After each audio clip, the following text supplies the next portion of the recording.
अच्छा, कुछ कथन ऐसे हैं जिनमें बताया गया है प्रस्तावना के बारे में, है ना, उनको देख लेते हैं। जैसे कुछ लोग होते हैं ना कि कह देते हैं, जैसे हमने कोई बात कह दी, है ना, कोई विवादित बात कह दी और तुम लोग उतनी क्लिप काट के निकाल दो और सोशल मीडिया फैला दो कि अरे सर जी तुमने ये कैसे कह दिया, तुमको जेल होनी चाहिए, डालो इस आदमी को जेल में डालो। ये तुमको हम कहेंगे साहब हमने गलती क्या की है, तुम कहोगे ये तुमने कहा था, है ना। तो बाद में अगर वो बात हमारी सही निकल जाए तो आगे भी उसी आधार पे कोई दूसरा टीचर भी उसको कहेगा कि फलाने ने ये कहा था, तो उसी आधार पे मैंने भी ये कह दिया। ऐसा होता नहीं, तो सुप्रीम कोर्ट कोई बात कह देता है, उसी आधार पे दूसरे हाई कोर्ट वगैरह भी अपना अपना वर्डिक्ट सुना देते हैं, है ना। तो कथन होते हैं उनके, उसी के आधार पे बात होती है। तो ऐसे सीधे कही हुई बातें फलाने आदमी ने कह दी, तो वो सीधे सीधी बातें अगर कोई कह रहा है, उनके बारे में पढ़ना कि प्रस्तावना के बारे में किसने क्या कहा है, सीधी सीधी बातें, है ना। तो अगर कहते हैं सब प्रस्तावना को उद्देशिका कहते हैं, है ना, तो सीधे उद्देशिका लिख दे। किसने कहा है कि उद्देशिका संविधान का सबसे महत्वपूर्ण हिस्सा है, संविधान का सबसे महत्वपूर्ण हिस्सा है, बताओ किसने कहा है उद्देशिका संविधान का सबसे महत्वपूर्ण हिस्सा है? ऐसी बात किसने की है? ऐसी बात की है ठाकुरदास भार्गव ने। किसने की है?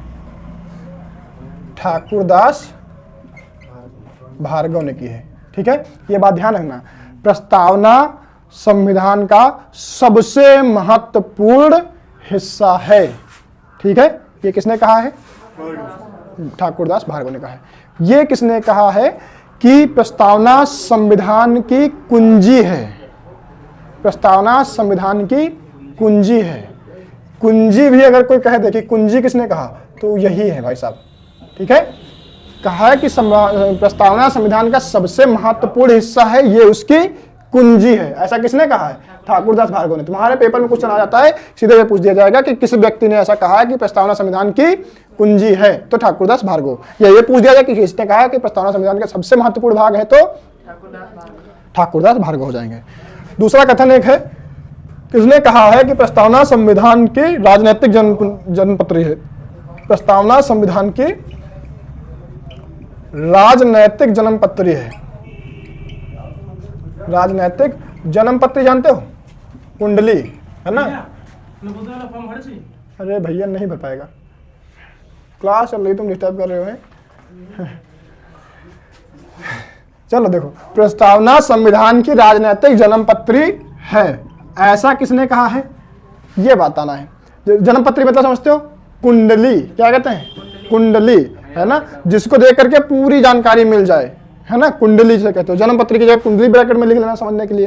तो ये ध्यान रखना, ये किसने कहा है? तो ये कहा है के.एम. मुंशी ने, कन्हैयालाल माणिकलाल मुंशी जी ने क्या कहा है कि प्रस्तावना जो है ये संविधान की क्या है? राजनैतिक जन्मपत्री है।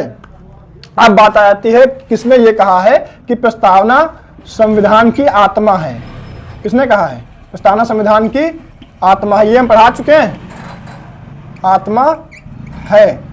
अभी वो केस में पढ़ाया था, ध्यान होगा, पीछे हमने पढ़ाया था केस प्रस्तावना से जुड़े हुए, उसमें किसी व्यक्ति ने कहा था प्रस्तावना संविधान के आत्मा है ना।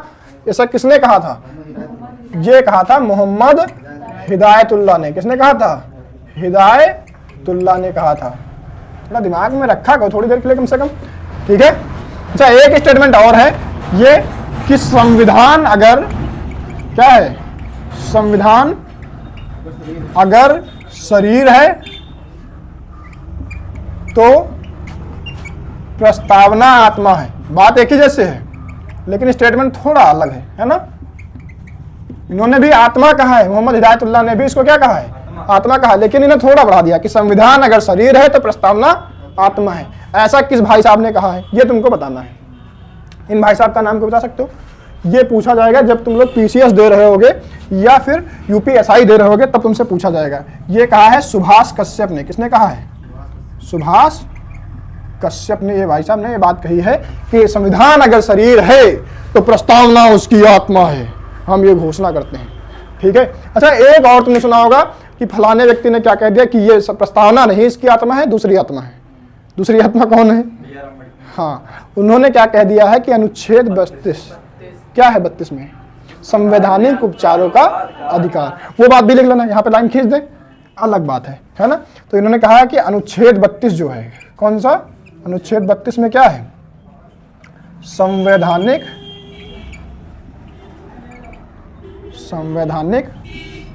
उपचारों का अधिकार,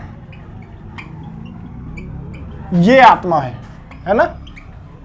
क्या है, प्रस्तावना आत्मा नहीं है, आत्मा क्या है, अनुच्छेद 32 आत्मा है।